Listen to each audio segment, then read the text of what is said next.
हमारे रामत साले साहब ने अच्छी बात की है सर।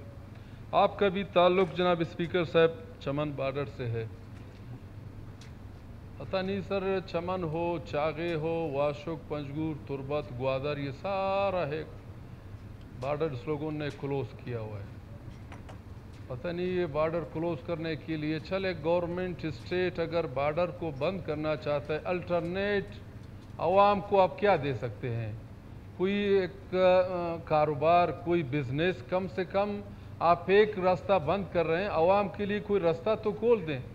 आपके मुलाजमत आप देखें जनाब स्पीकर साहब, साल में अगर आपके एक महकमे में अगर पोस्ट आ जाते हैं या 15 हैं या 20 हैं या 100 हैं, 10,000 15,000 बंदे बेरोज़गारी के वजह से वो पोस्टों के लिए अप्लाई करते हैं। तो बेरोज़गारी इतना ही ज़्यादा है जनाब स्पीकर साहब। तो खुदारा जनाब स्पीकर साहब, पता नहीं ये वफाक क्यों इस तरह कर रहा है, ये वजह क्या है, ये बलोचिस्तान के साथ इस तरह हो रहा है वफाक का रवैया, यानी अवाम के साथ दिन ब दिन जनाब स्पीकर साहब जुल्म होता जा रहा है। हमारे जो गवर्नमेंट के बेंचेस बैठे हैं, हमारे कुलीग्स बैठे हैं, ये खाली हम अपोजिशन का फ़र्ज़ नहीं बनता है, ये आप लोग सब के ऊपर फ़र्ज़ बनता है। आप लोग सब इसके ऊपर बात करें जनाब स्पीकर साहब, एक कोई हिकमत अमली तय करें, कोई एक कमेटी बना दें। कम से कम इस तरह जो आप बंद कर रहे हैं जनाब स्पीकर साहब, कल परसों 3-4 दिन पहले मुझे हवाम ने फ़ोन किया हुआ है, पंजगूर हो, तुरबत हो, वाशुक हो, कि अगर ये बॉर्डर अगर इस तरह बंद होंगे हम लोग अपना रास्ता कोई और ले लेंगे। रास्ता ये लेंगे या चोरी करेंगे, अगवा बराए तावान शुरू करेंगे, या खुदा न खास्ता सर पहाड़ों में जाएंगे। तो अब जब तंग आमद व जंग आमद जनाब स्पीकर साहब, इस पेट के खातिर आदमी हर अरबे इस्तेमाल कर सकता है। जनाब स्पीकर साहब, चमन का हालत देखें, चमन ने क्या गुनाह किया हुआ जनाब स्पीकर साहब? चमन बेचारे मजलूम लोग, वहाँ पे हज़ारों बंदे बेरोज़गार वहाँ पे बैठे हुए हैं, लाखों बंदे बेरोज़गार थे वहाँ पे भी इसी तरह बैठे हुए हैं। तो यही हालत पूरा इसी बलोचिस्तान में फैल गया।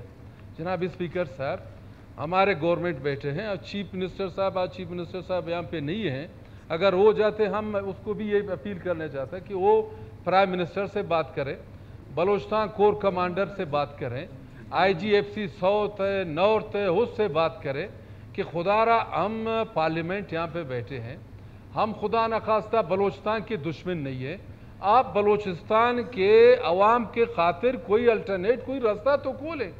आपने बिल्कुल कलम बुझ आपने सारे बॉर्डरों को बंद किया हुआ है।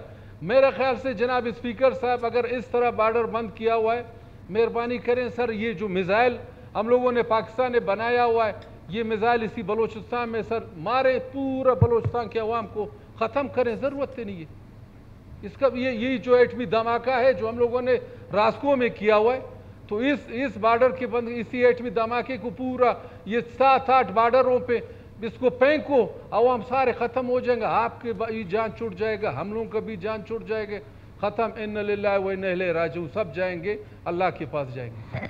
ये हालत है जनाब स्पीकर साहब। हम खुदारा अगर बात नहीं करें, कहते हैं आप लोग बात नहीं करें, अगर बात करें कहते हैं आप लोगों का बात बहुत सख्त है। आखिर अवाम को हम क्या दे दें जनाब स्पीकर साहब? आप अवाम के खातिर कोई रास्ता तो सोच लें। इस अवाम ने क्या गुनाह किया हुआ है?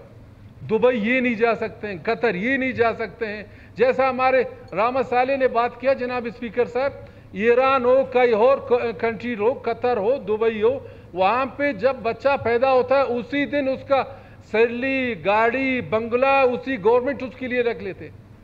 हमारे हालत ये है कि हम जब पाकिस्तान में बच्चा पैदा होता है वो लाखों के कर्जदार है, बजाय हमें और रिलीफ स्टेट हमें दे दे। जनाब स्पीकर साहब, खुदारा हम इसके हवाले पे ये अगर इजलास 2 दिन 3 दिन और चलेगा हम वॉकआउट करेंगे, हम बिल्कुल इजलास चलाने नहीं छोड़ेंगे।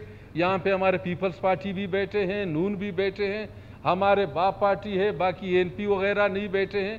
मेहरबानी करें इस पे हमारे साथ ताउन करें। पॉइंट आ गया, हो गया, डन है, डन। खैर